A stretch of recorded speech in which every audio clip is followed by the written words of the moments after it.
In a small town near the edge of the forest, there lived a carpenter named Daniel. His hands were strong and his work was admired by everyone. Chairs, tables, doors, everything he touched became both useful and beautiful. But Daniel carried something no one could see. Years ago, during a storm, lightning struck his workshop and burned it to the ground. Along with it, the cradle he had built for his baby son, who had passed away before ever using it, was turned to ashes. Since then, Daniel avoided making cradles or anything connected to children. He felt the loss every day, as though the ashes still clung to his hands. One afternoon, a little boy named Peter wandered into his shop.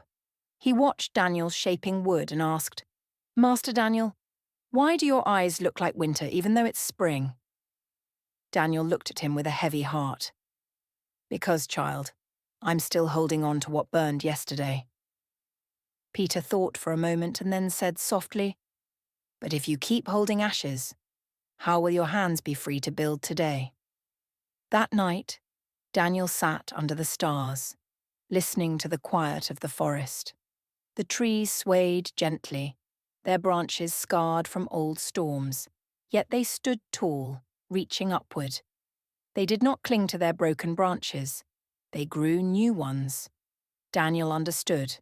His hands could not change what was gone, but they could create something new, something meaningful.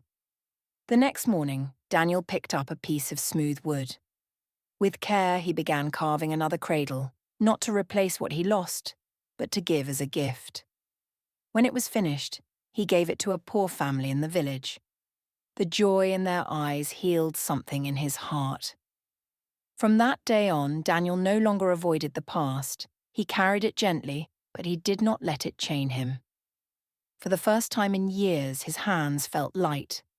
And as sunlight poured through his workshop window, Daniel knew the truth.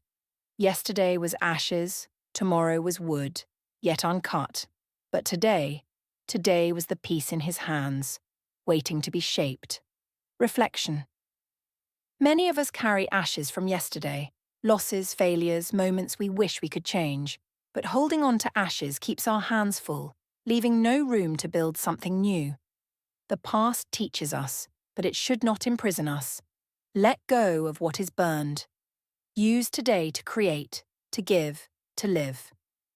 Vocabulary from the story, ashes meaning, the powdery remains after something is burned. Example, he felt as though the ashes still clung to his hands. Cling meaning, to hold tightly and not let go. Example, the trees did not cling to broken branches. Scarred meaning, marked by damage or pain from the past. Example, the trees stood tall, scarred from old storms. Chain meaning, something that holds or traps you. Example, he did not let the past chain him. Carve meaning, to cut and shape wood or stone into something. Example, with care Daniel began to carve another cradle.